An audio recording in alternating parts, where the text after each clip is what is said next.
Despite having lived in England my whole life, I only recently made the trip to Ireland for the very first time. As a theme park enthusiast, my tour of course had to include a visit to Ireland's only theme park, Emerald Park. During this visit, I fell in love with Ireland and was pleasantly surprised by Emerald Park. So allow me to give you a bit of a guide to this unique little theme park. Before I do, let me quickly remind you to like this video and subscribe to my channel for more theme park content. Thank you so much. Emerald Park is located in Ashbourne, County Meath, Ireland, just over 30 minutes from Dublin. It's the only major theme park in Ireland and also features a decently sized zoo. Although if it's a zoo you're after, the Dublin Zoo is probably a better pick. The park isn't accessible by train, but there are bus routes from Dublin that will take you to the park. We opted to drive from Dublin and were pleasantly surprised to find out that parking is free, an increasingly rare thing to see at a theme park these days. There's no accommodation at or particularly near to the park, so pairing a visitor with a trip to Dublin is probably your best bet. The park had previously operated on a system of buying individual tickets for different zones, with a paid option for unlimited use, but has recently moved to an all-access ticket model. Tickets start at €43 for an early bird rate and €52 on the day. Not a bad price, especially when you can take off that typical sneaky parking fee. Emerald Park has undergone some pretty significant transformations in recent years, having first opened in 2010 as Tayto Park. The park was the brainchild of Irish entrepreneur Ray Cole, founder of Largo Foods, which in 2006 acquired the Tayto Crisp brand, which is a popular Irish crisp brand, or potato chip brand for my American viewers. With an initial investment of €8.5 million, the park transformed 22 hectares of farmland into an amusement destination. In its early years, Tayto Park primarily featured a zoo and playground, but over time it expanded to include various amusement rides. 2014 saw the first few rides arrive at the park, those being a pony track ride and an SBF frisbee. Then in 2015, the park welcomed its very first roller coaster, a wooden coaster called Cuckoo Lane. Along with this, a few more flat rides also arrived at the park. This 32-meter tall wooden roller coaster is manufactured by the Gravity Group. When it opened, it became, and is still to this day, the park's flagship attraction. The following years saw more small rides added to the park, with the next significant addition being 2017's Viking Voyage log flume. In February 2022, it was announced that the park would undergo a rebranding, as Tayto Snacks decided not to renew their sponsorship agreement. Consequently, on January 1st, 2023, the park was officially renamed Emerald Park, a nod to Ireland's moniker, the Emerald Isle. This rebranding saw new investment come to the park, and thanks to this, a new themed area called Tir na Nog was opened in 2023. This €22 million investment introduced two intertwining roller coasters, na Fianna Fáilte and the Quest, both manufactured by Vekoma. This was by far the largest addition to the park since 2016, and has resulted in a renewed interest in the park from many theme park enthusiasts. I mean, it's largely this that finally convinced us to make a trip to Ireland and visit Emerald Park.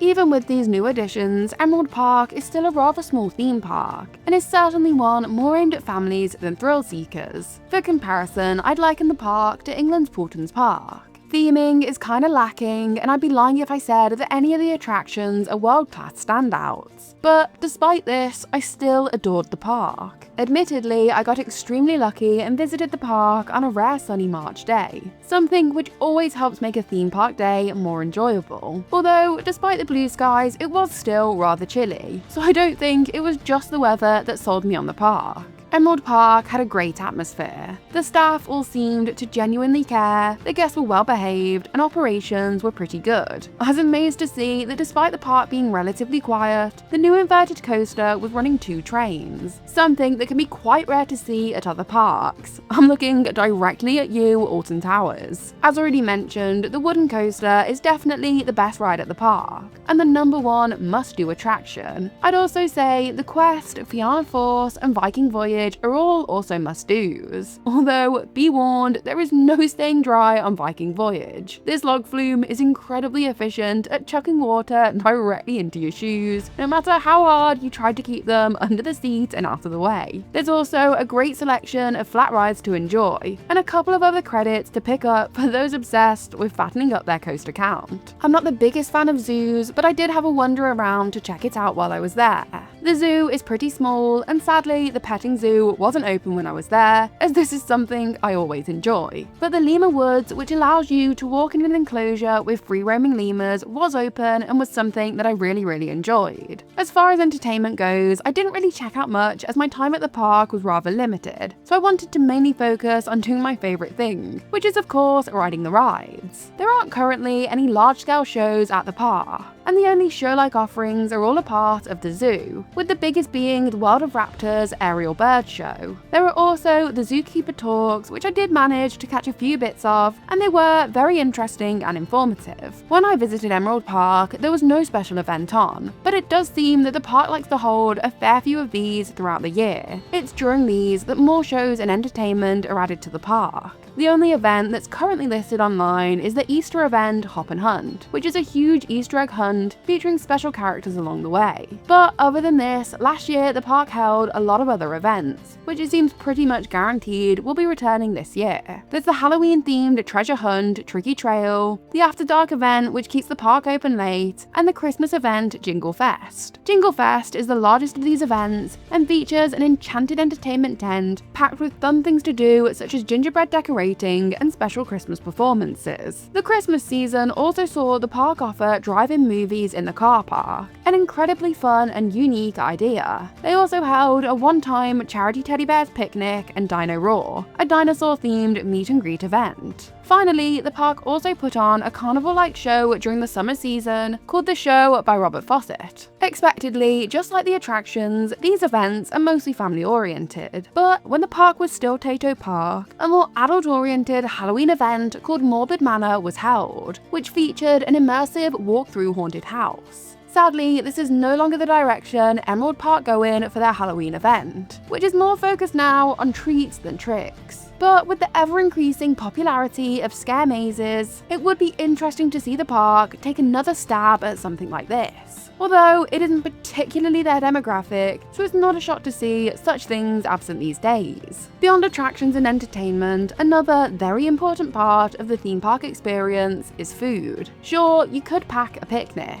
but when you're running around riding rides all day, most people want to keep their bags as light as possible. In England, food is one of the biggest things we theme park enthusiasts rightfully whinge about. Most of our parks just don't have one good option anymore. Compared to most parks in Europe, our offerings are truly embarrassing, so I wasn't too sure what to expect at Emerald Park, and can say that I was pleasantly surprised. For my entire trip to Ireland, food was actually something I was constantly being pleased with. I truly didn't have a bad meal. From posher sit-down restaurants to Supermacs, I definitely ate pretty well. So perhaps it shouldn't have come as much of a shock that the food offerings at Emerald Park are far better than anything we have at, say, Alton Towers or Blackpool Pleasure Beach. All of your usual theme park fare is available. Think burgers, pizza, chicken tenders, and chips. And what I tried of these kind of things was fresher and a higher quality than what I get at Towers. Sweet treats are also expectedly abundant, and despite the sponsorship no longer being present, the gift shop does still offer a good selection of Tato crisps. But the place that really pleasantly surprised me was the Lodge restaurant. Emerald Park is only small, so it's not a shock that it doesn't have a proper sit-down table service restaurant. But the Lodge offers a very nice middle ground. With tons of indoor and outdoor seating, this restaurant offers an incredible range of hot food, from curry to a full roast dinner. As a staple of English and Irish cuisine, this was great to see, and not something that has been on offer in an English theme park I can think of for quite some time. Although, please correct me if I'm wrong, but to be completely honest, even if there is somewhere at one of our parks that does currently offer a roast, I can't imagine the quality would compare. Unlike food, merchandise is one of the areas that most English parks do pretty well with.